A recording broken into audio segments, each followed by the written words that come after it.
চিকিৎসাধীন BNP chairperson Khaleda জিয়ার অবস্থা অত্যন্ত জটিল। তিনি সংকটময় মুহূর্ত পার করছেন বলে জানিয়েছেন তার চিকিৎসায় গঠিত মেডিকেল বোর্ডের সদস্য ও বিএনপির স্থায়ী কমিটির সদস্য ডাক্তার AZM জাহিদ হোসেন। খালেদা জিয়ার স্বাস্থ্যের সবশেষ অবস্থা প্রসঙ্গে ডাক্তার জাহিদ হোসেন বলেন, স্বাভাবিকভাবেই ওনার অবস্থার উন্নতি হয়েছে কথা বলা যাবে না। ওনার অবস্থা অত্যন্ত জটিল এবং উনি একটা সংকটময় মুহূর্ত পার করছেন। শনিবার দিনগত রাত 12:30টার দিকে কোনো ধরনের পূর্ব ঘোষণা ছাড়াই রাজধানীর এভারকেয়ার হাসপাতালের সামনে ব্রিফ করা হয়।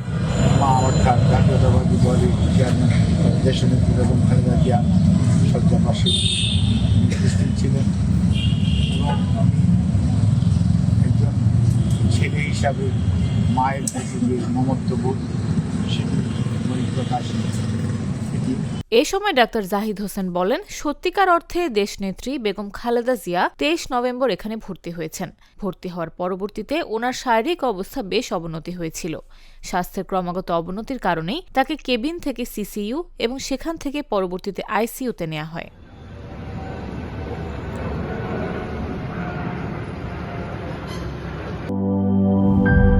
লিলি বিউটি সোপ, যার অ্যান্টি এজিং গুণ তারুণ্য ধরে রেখে ত্বকে করে উজ্জ্বল। তারুণ্যময় উজ্জ্বল ত্বকের জন্য রিমার্ক।